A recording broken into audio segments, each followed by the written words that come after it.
On the morning of my 15th birthday, the sun rose slowly over our village, casting long golden rays through the tall grasses that swayed gently in the soft breeze. The sky was painted with the softest shades of orange and pink, a quiet promise of a new day. But inside me, a restless feeling stirred, one I could not explain. It was the kind of feeling that makes your heart beat faster, as if something unseen is waiting just beyond the horizon. The air smelled of earth and smoke, the familiar sense of home, where every corner held a memory and every face carried a story.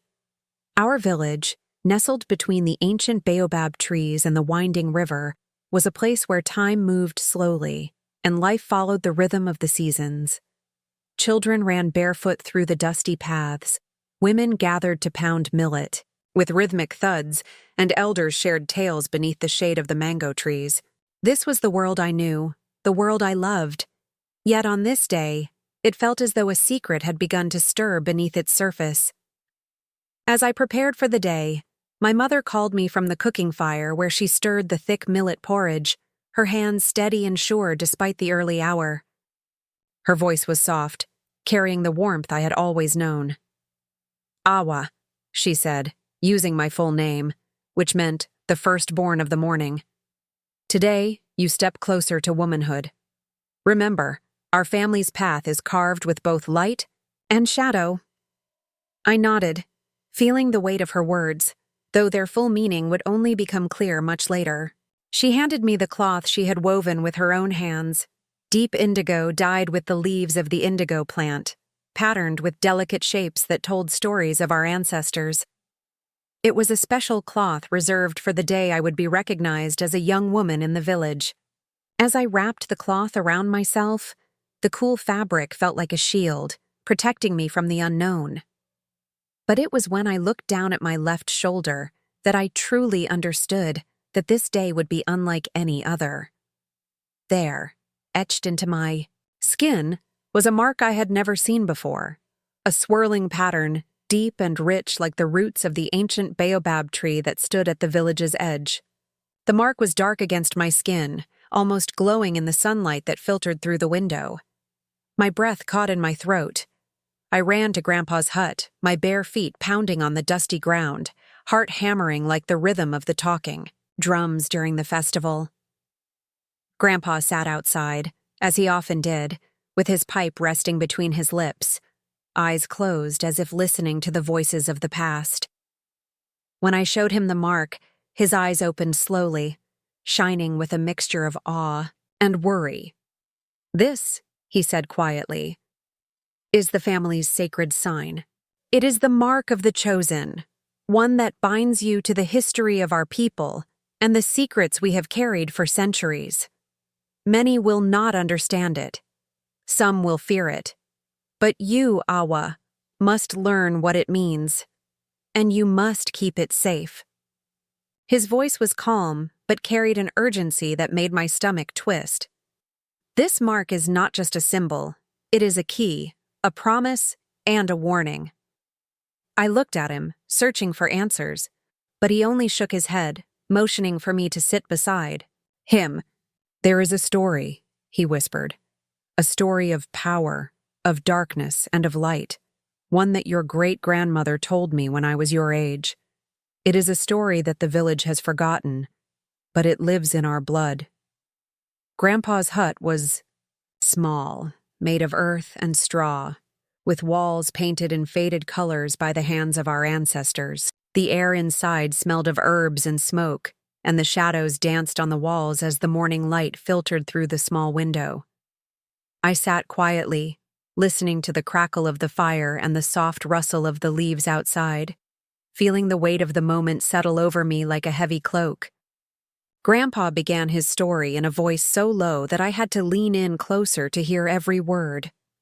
Long ago, before our village was born, our ancestors lived in harmony with the spirits of the land. They were protectors, gifted with the power to speak to the earth, the rivers, and the sky. But such power came with a price.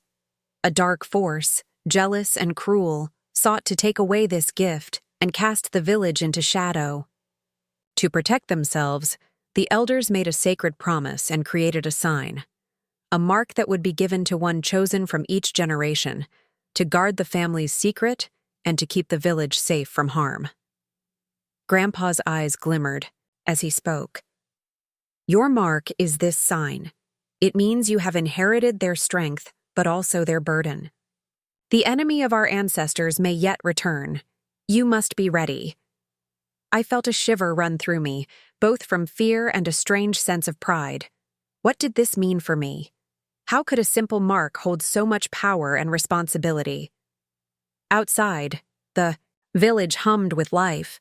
Children playing, elders laughing, and the distant sound of drums calling the community to gather. But inside me, a storm was brewing. The peaceful life I had known was shifting, revealing secrets hidden like roots beneath the surface of the earth. I wanted to run, to hide from the weight of this destiny, but something inside me told me I could not. The mark was a key, Grandpa said, and I was its keeper. As I left Grandpa's hut, the sun climbed higher, casting sharp shadows on the path. I glanced at my shoulder, at the swirling sign that now felt like a part of me. The villagers moved around me, their faces open and smiling, but I knew that beneath their kindness, there were whispers. Whispers of old promises and forgotten dangers. The mark had opened a door I could never close again. I had to learn its meaning, to understand the power it carried, and to protect the village that had been my home since birth. But who could I trust in a place where everyone seemed to hide something? The day had started with celebration, but it would end with a journey. A journey into the heart of our family's secret and the shadows that lurked just beyond the firelight. After that morning, my world changed in ways I could not imagine. The mark on my shoulder seemed to pulse with a quiet life of its own, as if it had a heartbeat that only I could feel. Each time I looked at it, a new question rose in my mind. What exactly was this mark? Why had it appeared only on my 15th birthday, and why had no one told me about it before? The answers hid in the past, in stories and memories whispered from one generation to the next, but also in the shadows that now crept quietly through our village. Grandpa had said I was chosen, but chosen for what? I could feel a mixture of fear and pride, a strange weight that pressed on my heart, making every breath feel heavier. That afternoon, after the midday meal when the sun was at its highest and the village slowed to rest, I sat with my mother under the great mango tree. Its thick branches spread wide, offering cool shade, and the sweet smell of ripe fruit filled the air. My mother, Adama, was a woman of strength and kindness. At 38 years old, she had the gentle eyes of someone who had known both joy and sorrow. She looked at me carefully, as if trying to read my thoughts before I spoke. Finally, I showed her the mark on my shoulder. Her face grew pale, and she reached out, touching the skin softly, as if afraid it might disappear like a dream if she was too rough. "My daughter," she said quietly, "this mark has been waiting for you. It is the sign of our family's promise. A promise to protect the village and the land that feeds us. But it also carries a great danger. The stories say that those who carry the mark can see what others cannot. They can hear the whispers of the spirits and face the darkness that lies beyond the trees." I felt a chill at her words. "But why only now? Why me?" I asked, my voice trembling. Adama sighed and took my hands in hers. "It is the time. When the mark appears, it means the old magic has chosen its new guardian. Your great-grandmother, Nanafola, had this mark too. She was brave and strong, but she also carried the sorrow of knowing that enemies of the village watched us from the shadows. You have her blood, Awa. You have her spirit. But you must learn her lessons, or the village will suffer." Her eyes shone with unshed tears, and I realized that the story I was becoming part of was deeper and darker than I had ever guessed. That evening, as the village gathered around the fire for stories and song, I found myself standing apart, the mark burning beneath the cloth wrapped around my shoulder. I could hear the drums beating steadily, calling the spirits to dance, and the voices of the griots weaving tales of heroes and gods. The firelight flickered on the faces of the elders, some smiling warmly, others watching me with eyes full of worry and something I could not name. I wondered how many of them knew the true meaning of my mark, and how many pretended it was just a story for children. The night air was thick with the scent of smoke and earth, and I felt the presence of something unseen watching from the dark. Days passed, and with each sunrise, I felt the mark growing stronger, as if it wanted me to understand its power. Grandpa began teaching me in secret. He showed me how to listen, not just with my ears, but with my heart. "Close your eyes," he said one morning, "and feel the wind, the trees, the river. The spirits speak through these things if you know how to listen." At first, I heard only silence, but slowly whispers came. Faint voices carried on the breeze, rustling leaves like secret messages. Sometimes I saw shadows moving where no one else did, shapes that melted into the night like smoke. I was afraid, but also curious. Grandpa told me the mark gave me a gift, the ability to see the hidden world, but also a responsibility to protect both worlds from harm. One afternoon, while exploring the forest near the village, I encountered a figure cloaked in dark cloth, face hidden beneath a hood. The stranger's presence sent a shiver down my spine, and my hand instinctively went to the mark on my shoulder. "You carry the sign," the stranger said in a voice that was both soft and cold. "The time has come for the secret to be revealed, but beware, not all who seek the truth have pure hearts." Before I could ask more, the figure vanished like smoke between the trees. I ran back to the village, heart pounding, and told Grandpa what had happened. His face grew grave. "This is the danger I spoke of. The enemies of our family have not forgotten. They will come for the mark, for you." The peaceful village I knew was no longer safe. As fear and uncertainty spread, I found strength in the people I loved. My sister, Kemi, who was 12 and, full of laughter, stood by me with fierce loyalty. "You are not alone, Awa," she said, her eyes shining with courage. My mother and Grandpa prepared me for what was to come, teaching me stories of bravery and sacrifice, of the power of the ancestors who watched over us. The mark was a thread connecting me to a lineage of protectors, and though I was scared, I began to understand that my destiny was part of something larger, a circle of life and spirit that held our village together. One night, as the full moon rose, I sat alone by the river, the cool water reflecting the stars. The mark on my shoulder tingled with warmth, and I whispered a prayer to the ancestors. I asked for guidance, for strength, and for the courage to face the shadows creeping ever closer. It was in that quiet moment that I felt a presence, not of fear, but of hope.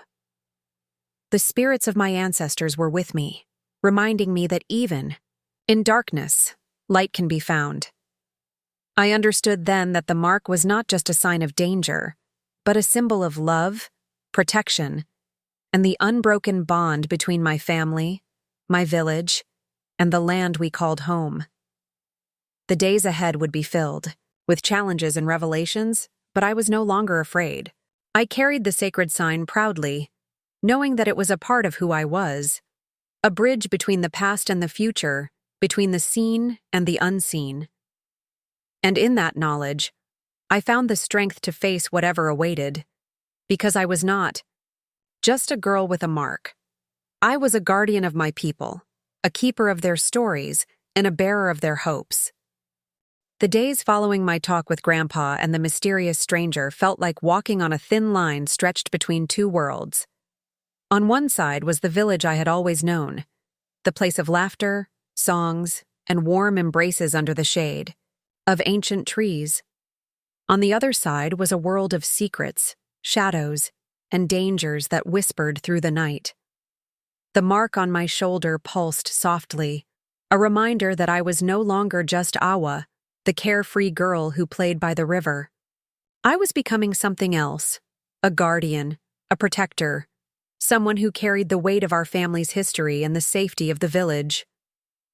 One afternoon, while the sun burned bright above, I sat with my best friend Layla. She was 15 like me, and her laughter was a balm to my restless heart. We often spent hours talking beneath the baobab tree that stood tall at the edge of our village, its thick branches like open arms welcoming the sky. But now, even our friendship felt touched by the strange mark I bore. Layla looked at me carefully, her eyes full of questions I was not ready to answer. "Awa, what is really going on?" she asked softly. "Why do you hide from the others? Why do you look so different these days?" I wanted to tell her everything, about the mark, the family secret, the power, and the danger. But fear held my tongue. What if sharing the truth put her in harm's way? In our village, where everyone's eyes watched closely and words carried, far, secrets were fragile things. "One day I'll tell you," I said instead, forcing a smile that did not reach my eyes. Layla nodded, trusting me, but I saw the worry in her face. She was my closest friend, and I longed to protect her from the storm I was caught in. That night, the village gathered again around the fire for the full moon ceremony.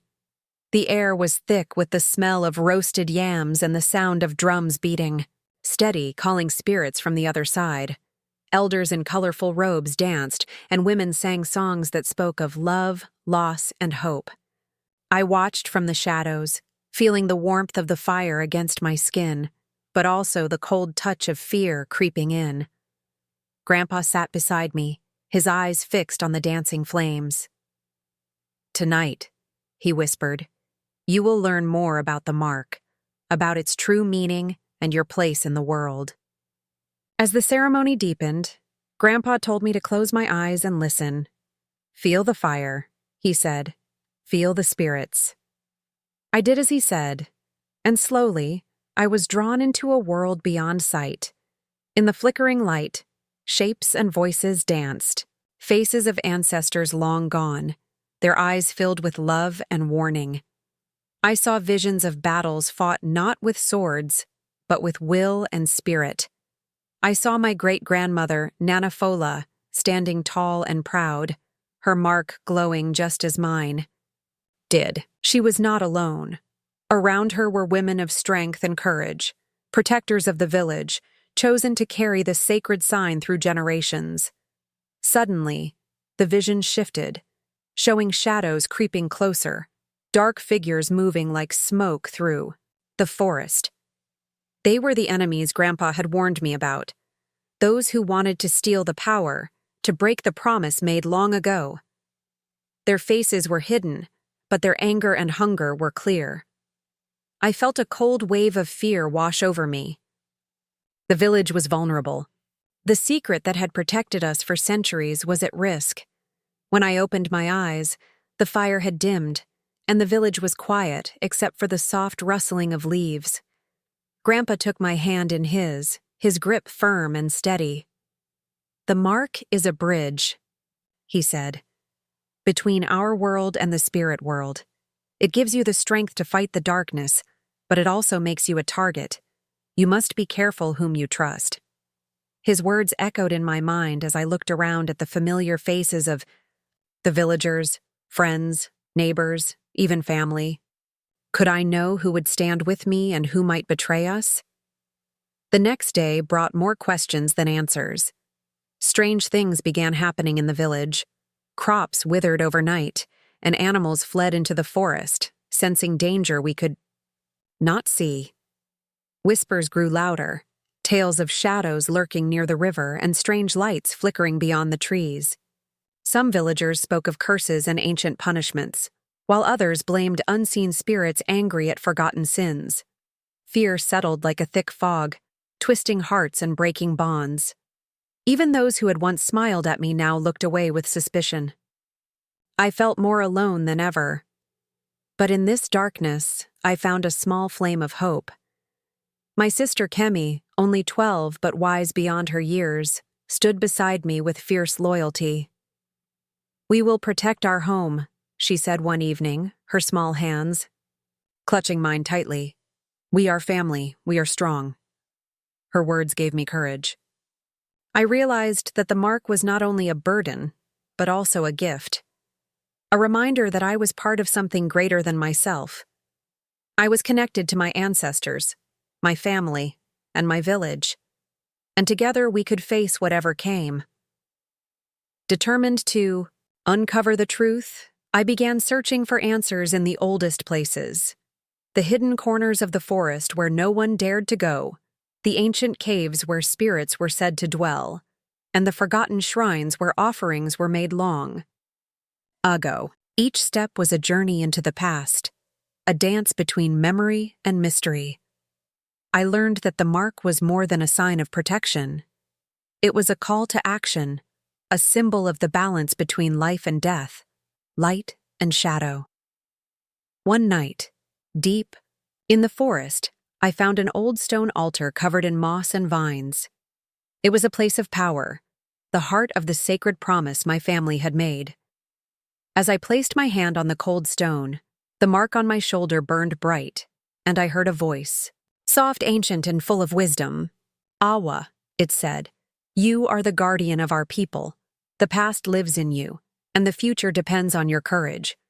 Remember, true strength is not in power alone, but in love, sacrifice, and the bonds that hold us together." Tears filled my eyes as I understood the truth hidden in my journey. The mark was not just a secret or a burden. It was a reminder that we are all connected, to our ancestors, to the earth, and to one another. It was a lesson that even in the face of fear and betrayal, love and hope can light the way. When I returned to the village, the whispers had not stopped, but I no longer felt alone or afraid. I carried the mark with pride and the knowledge that my path was part of a greater story, one of courage, trust, and the unbreakable ties of family and tradition. The enemies lurking in the shadows might come, but I was ready to face them. Not as a frightened girl, but as a guardian of my people, a keeper of their secrets and a bearer of their dreams. As the days turned into weeks, the village began to change in ways both subtle and clear.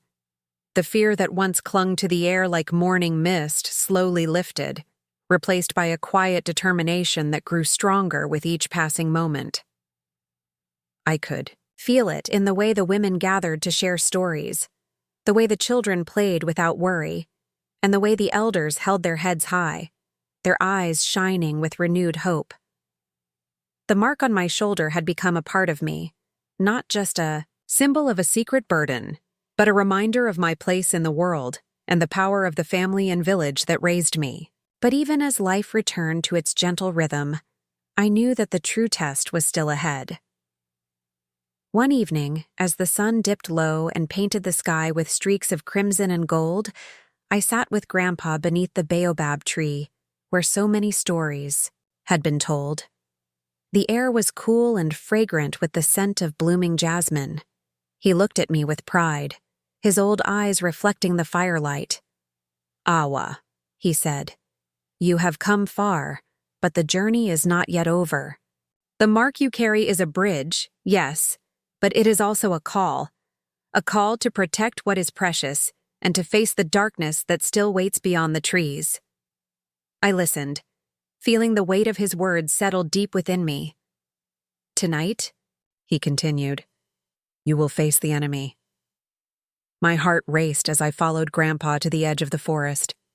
Shadows stretched long between the trees, and the cool night air was filled with the sounds of crickets and rustling leaves. The village lay behind us, peaceful and unaware of the danger creeping closer.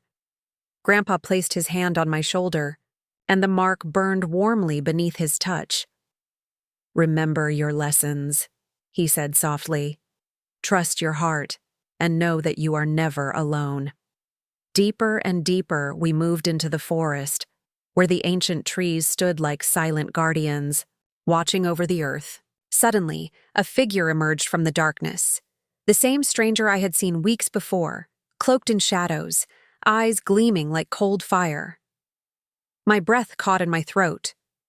"You carry the sacred sign," the stranger said, voice low and dangerous. "You are the key to the power we seek." I stood firm, feeling the strength of my ancestors flow through me. "This power is not for you," I replied, my voice steady despite the fear tightening in my chest. "It belongs to my family, to my village, to the land." The stranger laughed, a sound that sent chills down my spine. "Then you will fall, and your village will be no more." But before the threat could come closer, a sudden wind swept through the trees, carrying with it the voices of the spirits. The air shimmered with light, and from the shadows emerged figures. Women and men from our village, their faces fierce and determined, glowing with the power of the ancestors. They surrounded me, forming a circle of protection.